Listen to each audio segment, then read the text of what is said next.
Hey, this channel is Alpha 4, and if you notice, on my old background, and I'm on it for a specific reason. And I'm going to title this Disagreeing with Lizzie Answers. Now, here's the thing about Lizzie Answers. I was subscribed to her, as you know, I'm Catholic. I was subscribed to her long before she was Catholic. Probably years by now. And I really like her stuff. Like, she's, even back in the day, her ideas, her theology was always interesting. The facts that she would put out there, her references were always helpful. Even in my own personal theology, back when she was Protestant, she helped me figure out a few things that I was trying to figure out that the Catholic Church just quite honestly didn't have answers on. So I'm truly a fan of hers. But she did a video recently, and it's going to be chopped up in through here. I'm not going to put it on screen. I'm just going to use the audio. But I disagree with her, and I want to start off with a little confession, if you will. You ever wanted to see what a Catholic confession looks like? This is going to be pretty close. The thing is, I'm a sinner, and my sin isn't wrath or rage, even though when I was younger that may have been something that I would have to be concerned with. I'm not a thief. I don't lie. I work very hard, actually, to tell the truth, even when it's uncomfortable. In fact, even when my ego would want me to lie, I'll stop, I'll go back, and I'll say the truth, even if it's embarrassing. So those aren't my sins. So what is my sin? What's the thing that I end up having to go to confession for? Well, the truth is, my sin is sex. I like women and I like sex, and I've never cheated. I've always pursued good relationships.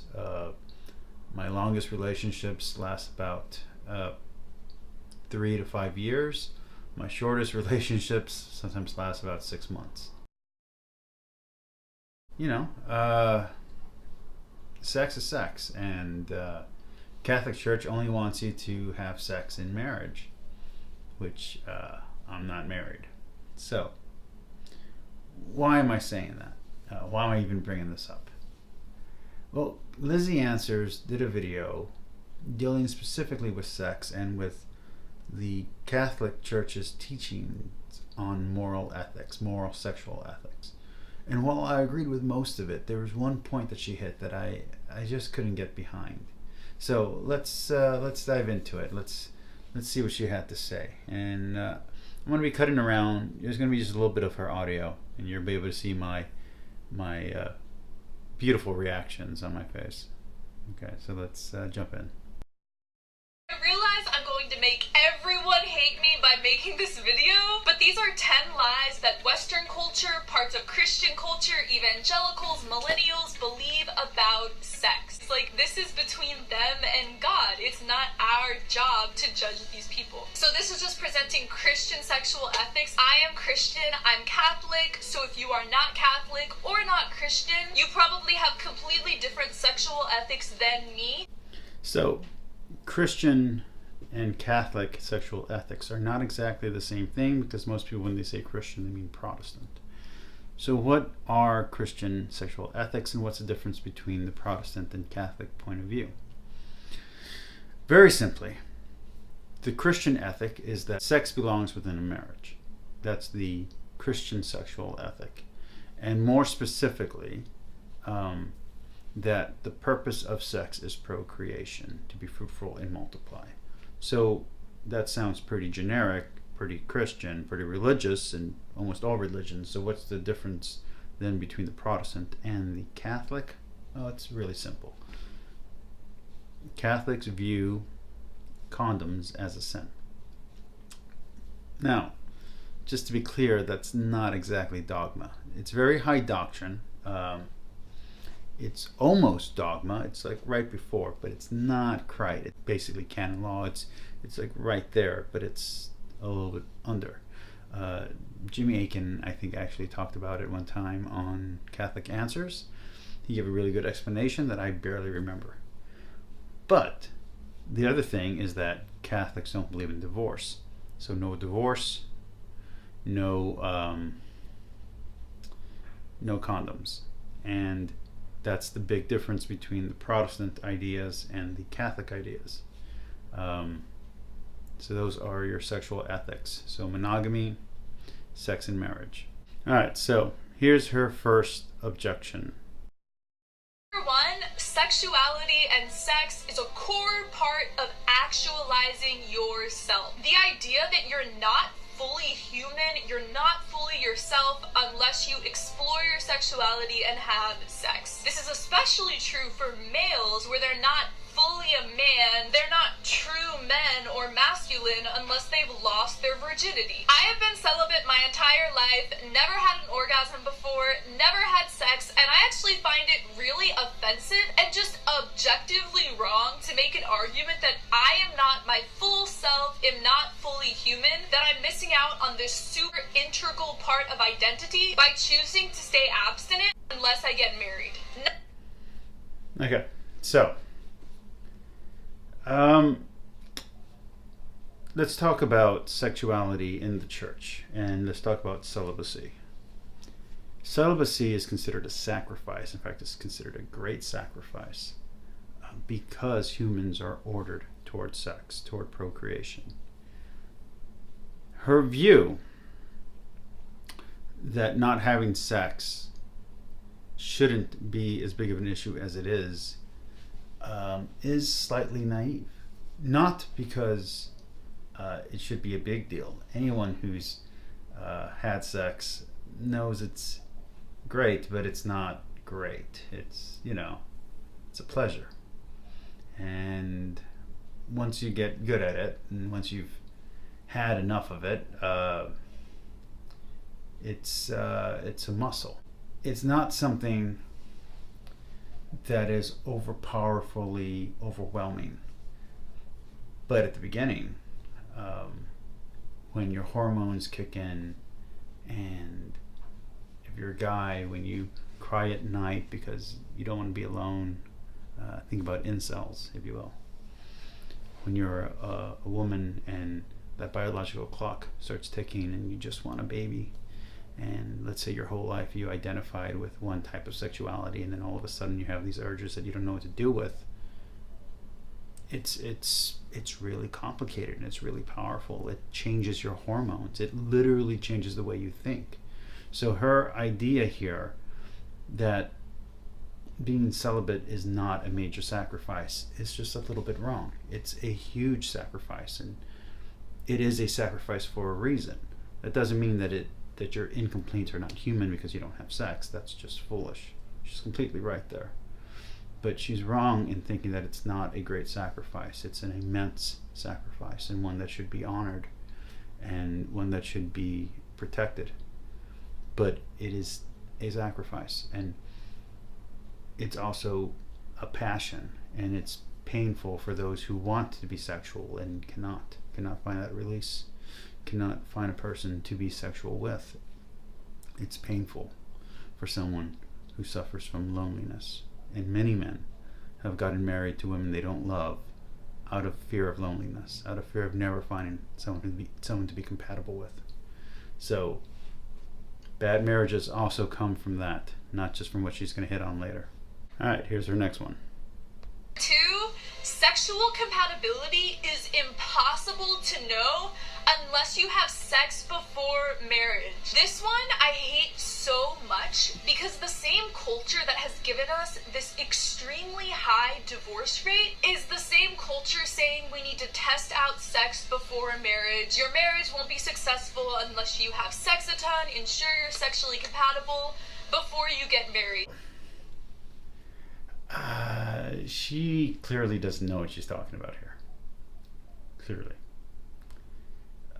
Many relationships end because of sexual incompatibility. Maybe you want more sex than your partner does. Maybe your partner wants more sex than you do. Those are real issues. Pleasure is a real issue.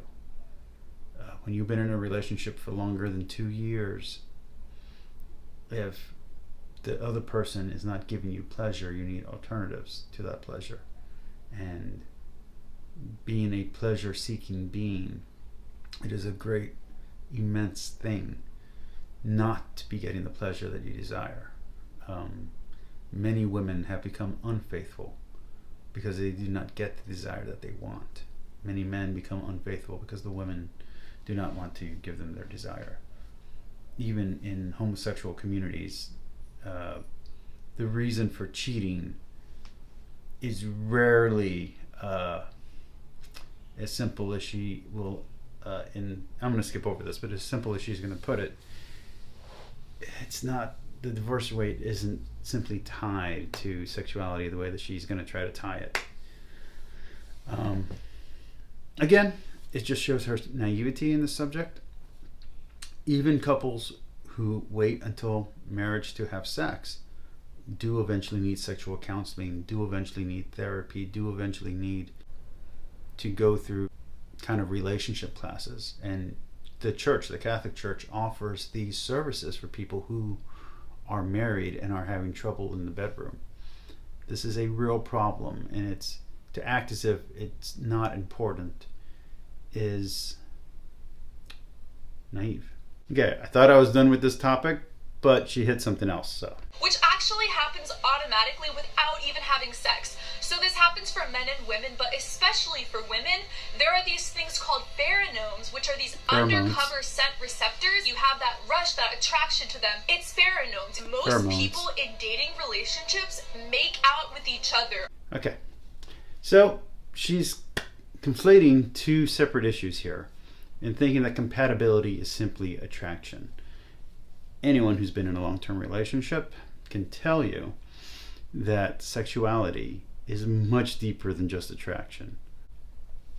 How long does your partner last in bed?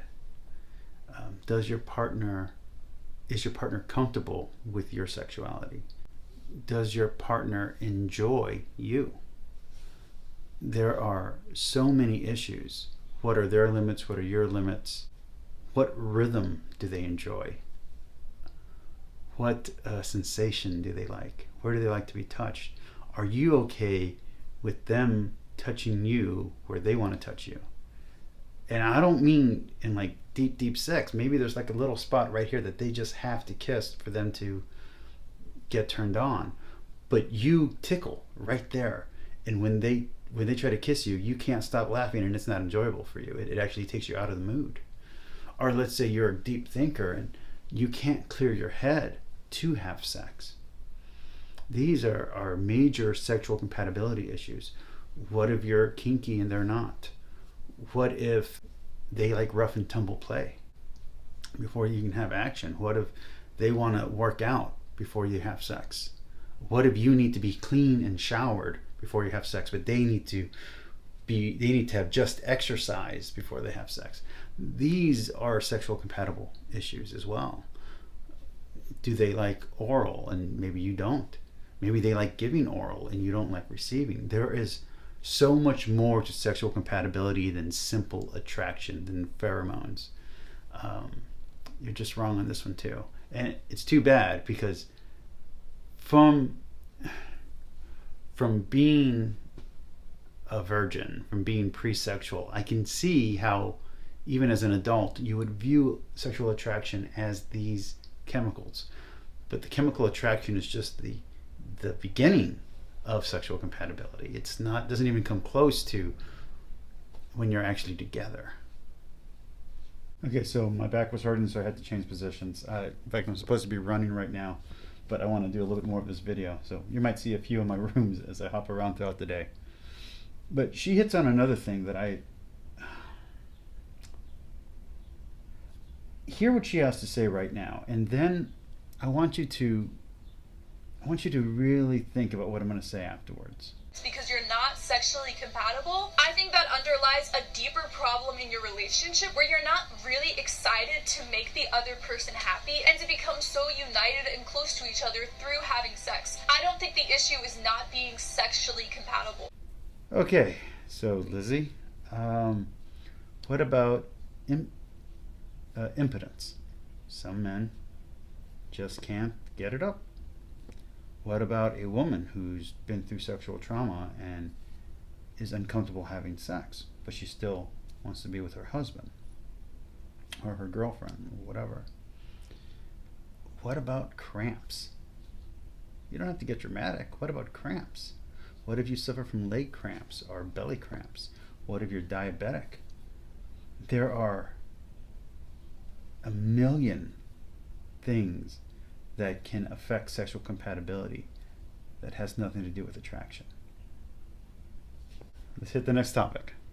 Number 6, marriage and relationships are everything. Overemphasis on relationships in our society. But I was at a Catholic conference recently, and the speaker literally said that women do not make sense without men. Men do not make sense without women. This is repeated so many times, and the point was that our physical anatomy fits together and can create life. But I just really don't like how there's such an overemphasis, especially in Catholicism. If you don't get married, if you don't have sex, you're missing out on some core part of life. Obviously, in Catholicism, marriage is a sacrament, and it's really important for raising the next generation. Marriage is a foundation and one of the most important integral parts of society. But I feel like there's an overemphasis on how core that is to identity. I've had my YouTube channel since I was 15, and some of the most common questions I get are people who are obsessed with relationships, obsessed with dating. So much of their focus and their confidence and view of their identity is in being in a relationship.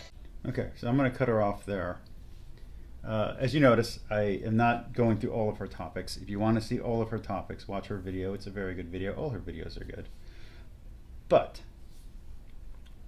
overemphasis on marriage. And she just hit, just before that, about homosexuality. And I think her points on homosexuality are, as usual, pretty spot on. She has a pretty good grasp of why homosexuality should not be viewed as the worst sin of all time, how people should be viewed as people, and how you should accept people as they are. And if they want to listen to the message and become better people or raise their standards, that's up to them. If they don't feel there's anything wrong, that's on them. It's not on you. She has a good understanding of that. She has a good grasp on let people have their free will to choose. But while her understanding of homosexuality is very progressive and very, very welcomed in the Catholic Church, her understanding of marriage and its necessity is lacking. I'm a single person myself. I've been a bachelor my whole life, never been married. But I've seen a number of my friends get divorced, and I can tell you that marriage is incredibly complicated. And it can get ugly. And if you're going to get married, you need that extra support from the church or from your community or from your friends, whatever. You need that extra support. You truly do. So in conferences where they're focusing on women, since the Catholic Church wants people to be married, that is going to be a subject that they're going to talk about. Now, that being said, there are other types of marriage. You can take a vow of chastity. You can be consecrated to an office, such as virginity, such as to Christ, such as a devotion to Mary. You can take these devotions and take these vows, and in conferences dedicated to those women, you will see a concentration on virginity and on the merits of virginity and the merits of celibacy and the merits of devotion. But it depends on what conference you're going to. Just to be clear, I'm not big on going to Catholic conferences or anything like that. You probably won't see me at the next big Catholic meeting. I'm probably never going to meet Father Mike. That's probably not going to happen. But the reason for the concentration on marriage is for people like me who want to get married. Have I ever heard the call of the priesthood? You better believe I have. But I want to be married. I want to have kids. And because I want those things, if I'm going to marry somebody, I want to marry somebody with my values, with similar values. And for that, you're going to need to go to a place where there are women who have the same morals and ethics. And these lessons that you're hearing now might not be relevant to you. But I'll say what my mentor, who taught me philosophy, told me one time. He goes, I studied philosophy for all these years, and after I got done with college, I always wondered, what did I learn this for? And then I met you. So you being celibate is great. You embracing your virginity is amazing. But that advice that you heard, you could use to help other people who are in a relationship.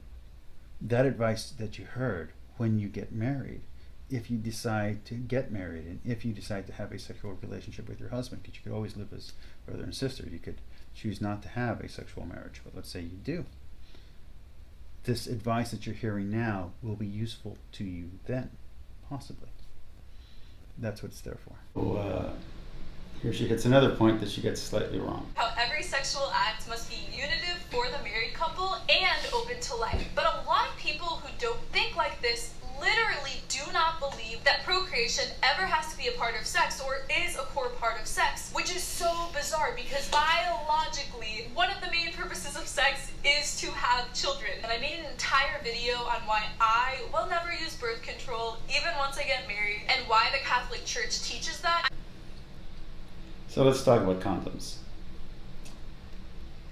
Okay, so first off, we got to talk about how some people can't have children, and yet they should still be open to life even if they're unable to have children. That's one of the Catholic teachings, that if they're going to be sexually active, even if they are infertile, they should allow for the chance of fertility, which sounds great, but is actually slightly heartbreaking for the couple. But what about condoms? Well, there is a problem with the whole Catholic view on condoms, and that's people who don't follow the Catholic doctrine. So the Catholic Church is 100% correct. If you're abstinent, and if you're only sexually active with one partner, and that one partner you're monogamous to, then abstinence and celibacy leading into marriage, that will be a sexually active and fruitful marriage, is the best way to curb all disease and to have a good and healthy life. Absolutely true. If that's what you do. But if you're sexually active outside of marriage, and you're promiscuous, and you're not Catholic, and you don't believe in any of the Catholic teachings or any of the Christian teachings for that matter, then using a condom can save your life. But at least with the apologists who are of the laity, have yet to address this issue in a truthful or complete manner. They get this wrong all the time. They need to address the fact that some people are not Catholic and some people are not going to live by the sexual ethics of the Catholic Church. And those people who live in countries where there's much promiscuity and there's also a high AIDS rate or a high disease rate, that needs to be addressed. Also, there's the whole thing about what if your wife gets a disease after you've been married, or your husband gets a disease after you've been married. What if they're unfaithful and then they get a disease? And you want to still be sexually active with your wife. Now, the Catholic answer is, well, you're going to have to abstain from sex for life. But if you're not Catholic and you want to be sexual with your wife or your partner, even though they might have something, you better believe a condom will save your life then. So, the apologists who make these arguments have not done a good job of addressing these more convoluted concerns. They're really good with the whole black and white stuff. It's the gray area where they have a lot of hard time explaining things. Alright, and so here's the last point that I'm going to disagree with her on, and actually it's not a sexual point at all, but it's just something that should be addressed. That a lot of the way sex is used and viewed in secular society today, for some people it's kind of treated like a drug and all about pleasure. There's a philosophy called utilitarianism, which is all about maximizing happiness or pleasure as long as something is not in the moment directly leading to suffering but is making you happy, then it is good and moral. That is not what utilitarianism is. Go read John Stuart Mill. That's my advice. Alright, that's it. That's the video. Talk to you all later. Hope you guys enjoyed this commentary. I realize this is a rated R commentary, and this is a channel that some people are still mistakenly thinking is a religious channel. This is not a religious channel. This is a philosophy channel. And there's some martial arts on here, which I know I need to upload a new video of. But yes, we do talk religion. We will continue to talk religion. But this time we talked about sex. I don't have enough subscribers for monetization anyway, so who cares?